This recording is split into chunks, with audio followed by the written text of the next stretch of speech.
Hello বন্ধুরা, আমি দিনেশ।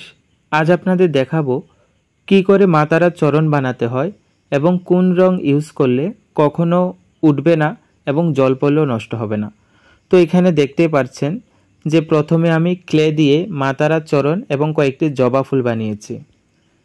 আসলে এই কাজটি আমায় একজন অর্ডার দিয়েছেন, ওনার বাড়িতে মায়ের ছবি আছে আর ওনার খুব ইচ্ছে যে আমার হাতেই মা তারার চরণ বানাবে। তো আমাকে অর্ডার দিয়েছেন কাজটি, আমিও বানিয়ে দিচ্ছি। তো দেখতে পাচ্ছেন এখানে আমি অয়েল কালার, যে কালারটা মানুষ বিভিন্ন লোহা এবং কাঠের মধ্যে ইউজ করে ওই কালারটা ইউজ করেছি।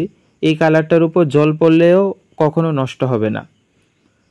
তো প্রথমে আপনারা আপনাদের পছন্দ মতো ক্লে দিয়ে আপনাদের পছন্দ মতো সাইজ অনুযায়ী চরণ এবং জবা ফুল সবগুলো বানিয়ে নেবেন।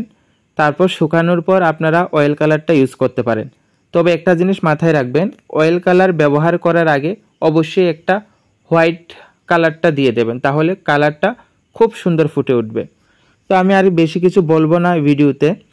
তো আপনাদের যদি আমার কাজ ভালো লেগে থাকে অবশ্যই চ্যানেলটি সাবস্ক্রাইব করবেন এবং লাইক করবেন। আর সম্পূর্ণ কাজটা আমি পরবর্তী ভিডিওতে দিয়ে দেব, ততক্ষণ অবধি পাশে থাকুন।